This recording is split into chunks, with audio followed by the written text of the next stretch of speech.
கருப்பு படம் பார்த்தீங்களா? ரொம்ப சூப்பராக இருக்குது. படம் பார்க்கலனாலும் பாருங்கள்.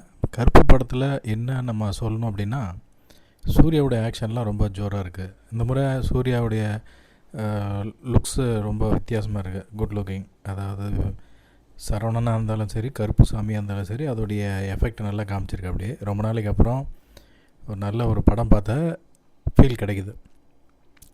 இந்த கருப்பு படத்தில் இம்பார்ட்டன்ட் என்னென்னா, கரப்ஷன் வெர்சஸ் கடவுள் ஈக்குவல் டு கருப்பு. கரப்ஷனை யாராலும் ஒழிக்க முடியாது. கருப்பு சாமி வந்தாலும் எவ்வளோ போராடணும் அப்படிங்கிற அந்த கான்செப்ட் எடுத்துகிட்டு வந்து காமிச்சிருக்காரு ஆர்ஜே பாலாஜி.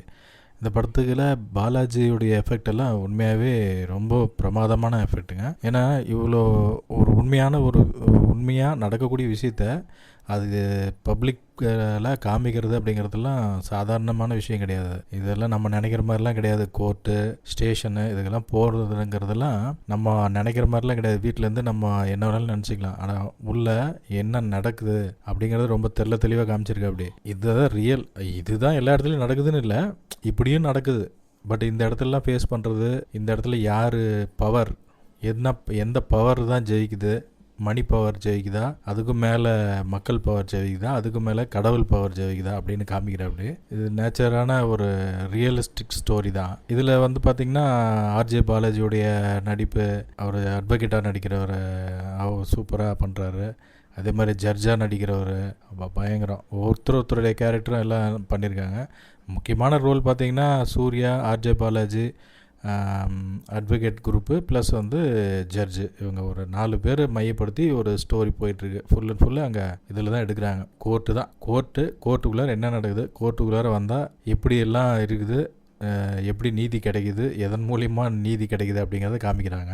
ஃபஸ்ட் ஆஃப் ரொம்ப பயங்கரமாக பண்ணியிருக்கேன். அப்படி அந்த நகை திருட்டு போன கேஸ்லேருந்து அதை எப்படி நகை எப்படி கோர்ட்டு மூலிமா சம்மந்தப்பட்டவங்களுக்கு ஒப்படைக்கிறாங்கன்றது ரொம்ப கிளியராக காமிக்கிறாங்க. அப்படி நம்மளுக்கே டென்ஷன் ஆகிற மாதிரி காமிக்கிறாங்க.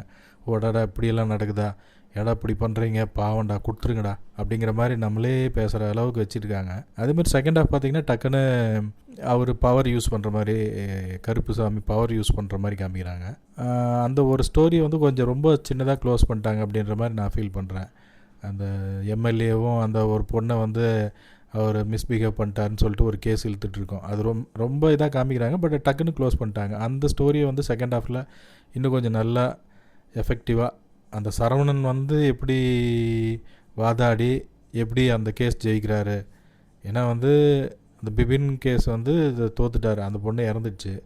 அப்போ இந்த கேஸில் அவங்க எப்படி ஜெயிக்கிறாங்க, பவர் இல்லாமல் சாதாரண மனுஷனாக எப்படி ஜெயிச்சு கொடுக்குறாங்க அப்படிங்கிறது இன்னும் கொஞ்சம் எலாபரேட்டாக பண்ணியிருந்தாங்கன்னா நல்லா இருந்திருக்கும். அதுக்கப்புறமேட்டுக்கு ஆஸ் யூஷுவல் இதெல்லாம் போட்டு நல்லா மசாலாலாம் மிக்ஸ் பண்ணியிருக்காங்க. சூப்பராக இருக்குது. இந்த மாதிரி பண்ணியிருந்தாங்கன்னா நல்லா இருந்திருக்கும். கோர்ட்டு சம்மந்தமான விஷயங்கள். இது கடவுளே வந்தாலும் எவ்வளோ டஃப்பு அப்படிங்கிறத காமிக்கிறாங்க. கடவுளே உள்ளே வந்தாலும் சில ப்ரொசீஜர் இருக்குங்க அப்படிங்கிறாங்க. அந்த மாதிரி ப்ரொசீஜரை ஃபேஸ் பண்ணி தான் ஆகணும் அப்படிங்கிறாங்க. எல்லாத்தையும் தாண்டி பவர் முக்கியம் பிகில் அப்படிங்கிற. அப்படி இது உண்மைதாங்க. நிறைய இடத்துல அந்த மாதிரி தான் நடக்குது. இதெல்லாம் தெரியாமலாம் நம்ம போய் மாட்டிக்கிட்டு ஒவ்வொரு விஷயத்தையும் பார்த்து நம்ம முடித்து வெளியே வரத்துக்குள்ளார அப்படின்னு ஆகிடும். உண்மை தான். பட் இதுக்கு பாலாஜிக்கு நிறைய எதிர்ப்பு கிளம்பியிருக்கோம். பட் இருந்தாலும் தைரியமாக இவ்வளோ விஷயங்களை சொல்லியிருக்க. அப்படி மக்களுக்கு நல்லது சொன்னோன்னா சந்தோஷம்தான். சொல்கிறாங்க, செய்கிறாங்க. நம்ம இதுலேருந்து நம்ம கற்றுக்க வேண்டிய லெசனும் நம்ம கரெக்டாக இருக்கணும். அதே மாதிரி நம்ம எந்த இடத்துக்கு போகிறோமோ அந்த இடத்துல என்ன ப்ரொசீஜர் அப்படிங்கிறத தெரிஞ்சுக்கணும்.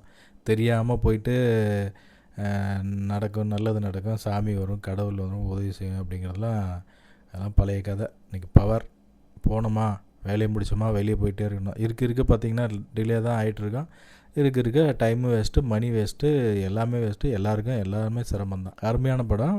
சாய் அபயங்கர் செம்ம மியூசிக்குங்க, சிறப்பாக பண்ணியிருக்க. அப்படியே அந்த ஒவ்வொரு அந்த கருப்புசாமி டான்ஸு, அந்த பாட்டுக்கெல்லாம் பார்த்திங்கன்னா ரொம்ப ஜோராக மியூசிக் இருக்குது. சூப்பராக பண்ணுற. அப்படியே சூர்யா பர்ஃபார்மன்ஸ்லாம் செம்மையாக இருக்குது. திரிஷா ரோல் அவங்க ஒரு அட்வொகேட்டு, அவ்வளோதான்.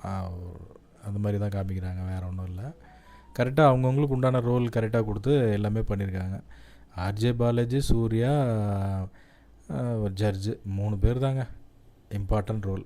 அவ்வளோதான், வேறு யாரும் கிடையாது. நார்மலான ஸ்டோரி, நல்லா பார்க்கலாம், ஃபேமிலியோடு சேர்ந்து பார்க்கலாம். பசங்கள்லாம் கூப்பிட்டு போய் காமிங்க.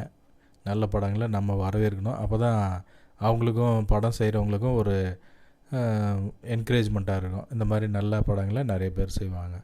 வெட்டு குத்து கொலை இந்த மாதிரி இதுக்கு நடுவில் கொஞ்சம் இதுலேயும் இருக்குது, அடிதடி சண்டை இருக்குது. பட் இருந்தாலும் ரொம்ப வயலன்ஸ் ரொம்ப கிடையாது. அப்படி ரத்தம் தெரிக்கிறது அந்த மாதிரி இல்லை. ஒரு சாமி, கருப்பு சாமிக்கு உண்டான குணாதிசயங்களை காமிக்கிறாங்க. ஓகே, தப்பு பண்ணால் தண்டனை அப்படிங்கிறதையும் காமிக்கிறாங்க.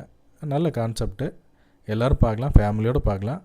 தாராளமாக ஃபேமிலி குழந்தைங்களாம் கூப்பிட்டு போய் காமிங்க. தேங்க்யூ, நன்றி, வணக்கம்.